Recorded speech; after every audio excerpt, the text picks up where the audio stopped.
Hello and welcome to the Federal. Today, after a very long time, the constituents of the opposition's India alliance, the India Bloc, met in Delhi to jointly sign a letter that is being sent to Prime Minister Narendra Modi. The letter, of course, is uh, to demand a special session of Parliament to be convened at the earliest.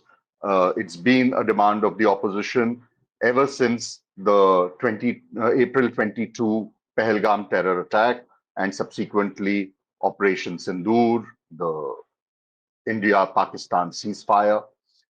The joint letter, of course, now is a collective bid by the India Alliance to pressure the Prime Minister, pressure the center into conceding that special session. The issues that the letter outlines to justify its demand, of course, are that the issues arising out of the Pahalgam attack, Operation Sindoor, and subsequent announcement of the ceasefire need to be discussed. The Parliament is the right forum for that discussion, and that while the Prime Minister, the government, various spokespersons of the government, even the military have addressed the press with regard to Operation Sindoor, there are all party delegations that are currently, some of them still overseas in different countries, some that have just come back today. After briefing world leaders, think tanks, academia across the world about what happened between the 22nd of April and the 10th, 11th of May on the India-Pakistan border with regard to terrorism, counter-terrorism. While everyone seems to have been briefed, Parliament, which is the voice of the people, which is the platform where concerns of the country need to be discussed, where the government can be held to account by the opposition, and the platform from where a collective message is to be sent to the country. That Parliament has not yet had a chance to discuss uh, all of these issues. So, and the opposition has also made a point that when the Pahalgam attack happened, when Operation Sindoor was launched on the 7th of May, at both these times, the entire opposition stood firmly with the government, told the government that we back whatever you do with regard to Pakistan. And throughout this phase, the political leadership of the country, be it from the opposition side or the government side, stood united. But then the announcement of the ceasefire and the manner in which it was made raises concerns. You would remember that the announcement for the ceasefire came first from US President Donald Trump.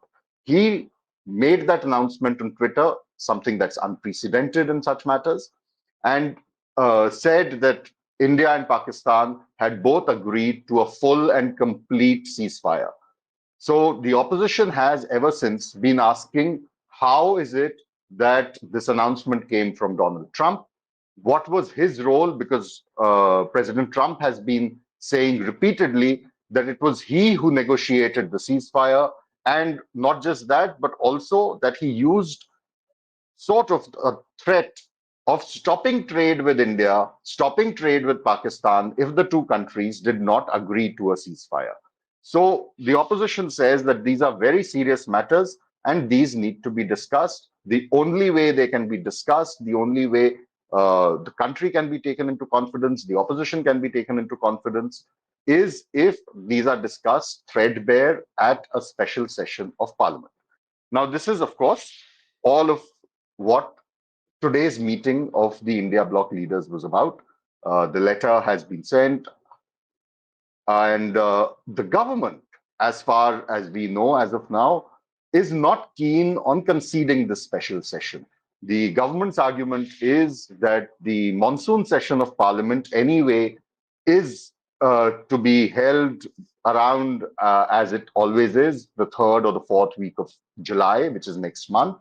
And so there's very little time to the monsoon session. So the opposition can wait. Once the monsoon session is convened, there can be a discussion on these issues in the normal course of the parliament session being convened. So the government still seems very reluctant to have a special session of parliament.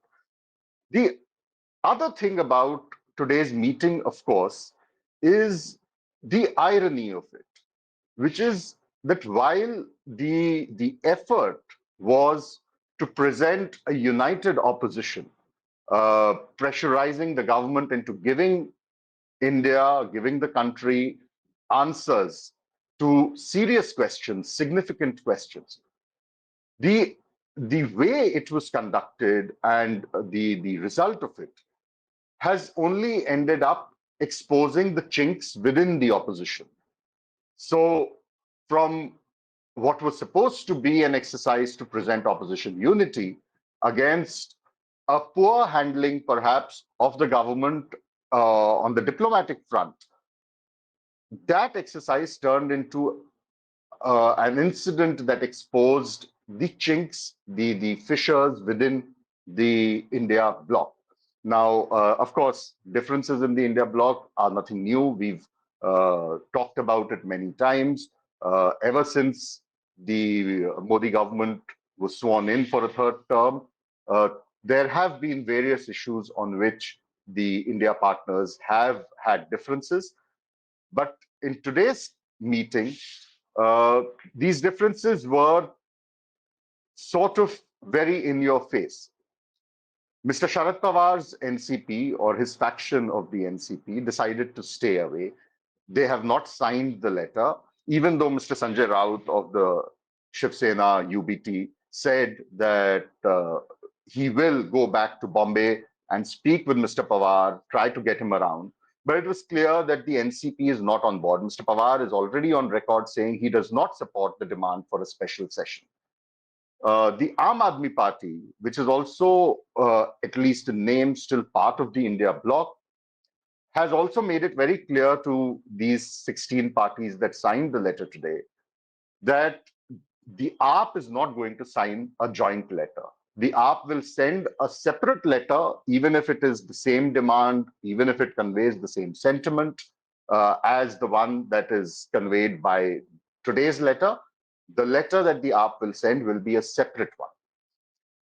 And even when the leaders who met today were speaking to the press, there was a very clear, a very sort of apparent hesitation in mentioning India bloc. Mr. Derek O'Brien from the Trinamool Congress, and we know that Trinamool has had problems with fitting into the India bloc. It was the only constituent of the India bloc during the Lok Sabha elections, which refused to have any kind of seat sharing arrangement with any of the India bloc partners. So today, Mr. Derek O'Brien, while he was speaking to the press after the letter was signed, did not even mention that this is an initiative of the India bloc. He said 16 opposition parties, and not that this is an India bloc effort. He said 16 opposition parties have signed it. I'm going to give you the names of those opposition parties. And of course, then he read out the names, which included the Congress, the Trinamool Congress, the DMK, the Shiv Sena UBT, the Samajwadi Party, the IUML, the VCK, the MDMK, the RJD, the JMM, and so on. So it was very clear that while the entire initiative was being presented as an India bloc initiative, the India bloc in itself isn't truly united on the matter. Mr. Pawar has his own concerns. He says that if you have a discussion in Parliament, which of course is televised, it's open to everybody, to see. There will be issues concerning security that might come up, which are sensitive matters. And the right platform for such a discussion is perhaps an all-party meeting chaired by the Prime Minister. Now, remember that that is again another demand that the opposition has been consistently raising, but the government hasn't heeded. There have been two all-party meetings so far, one after the Pahalgam attack, one after Operation Sindoor, neither of which the Prime Minister attended. So it's a bit baffling that Mr. Pawar believes or thinks at least that if he pushes for an all-party meeting, the Prime Minister might come and chair it, because that hasn't been the case in the last two all-party meetings. For the India bloc now, of course, this also presents a different question. Ever since the Lok Sabha results, we've seen the India bloc sort of scatter. Barring parliament sessions, you don't really see any cohesion within that bloc electorally, in terms of seat sharing, in terms of the issues that they raise publicly. They all raise common issues at times, but very, in a sense, very separate from each other. They don't come back on one common platform for any kind of a joint rally and such. So moving forward, and the Modi government in its third term is going to complete its first year of the third term on the 9th of July. So within 1 year of being this collective of opposition parties that posed a very serious challenge to Mr. Modi, a serious enough challenge that brought down the BJP's majority from 300 plus in 2019 to 240, a minority of 240 seats in 2024. From that kind of a collective, moving forward within a span of 1 year, is the India bloc now just a platform that will come together when it suits their convenience in terms of the floor coordination, the strategy for parliament sessions, or on a handful of important issues where they can find common ground, or whether they can bandy together and come together as an electoral front once again, or whether it will be a platform which is on which comes together on a need-to basis. So if there is Bihar elections, the India parties in Bihar, where it's not called the India bloc, it's called the Mahagathbandhan or the Grand Alliance, where they will come together, or like we saw in Maharashtra when the elections happened, when they came together as the Mahavikas Aghadi. So whether that is going to be the scene with the India bloc, or can it bury its differences? Can it smooth over whatever issues they have among themselves, and again present a national, cohesive, strong alternative to the BJP-led NDA? Becomes a major question. We'll, of course, it's very premature perhaps to say any of answer any of these. We'll have to wait and see how it pans out. But today's exercise, an exercise that was supposed to present after a very long time a united opposition, a united India bloc, has ended up exposing the divisions within the India bloc, even if the issue that they have raised is a very important one, is an issue on which the government continues to appear very shaky, very indecisive on whether or not they should concede an all-party, a special session of parliament. So an important issue, but for the opposition also perhaps a lot of food for thought. That's the situation that arises out of today's meeting. We'll wait and see how things pan out. As I said, the government remains reluctant to concede the demand of a special session. Whether it will make a concession by saying, by agreeing to an all-party meeting, that too remains uncertain, but we'll have to wait and see.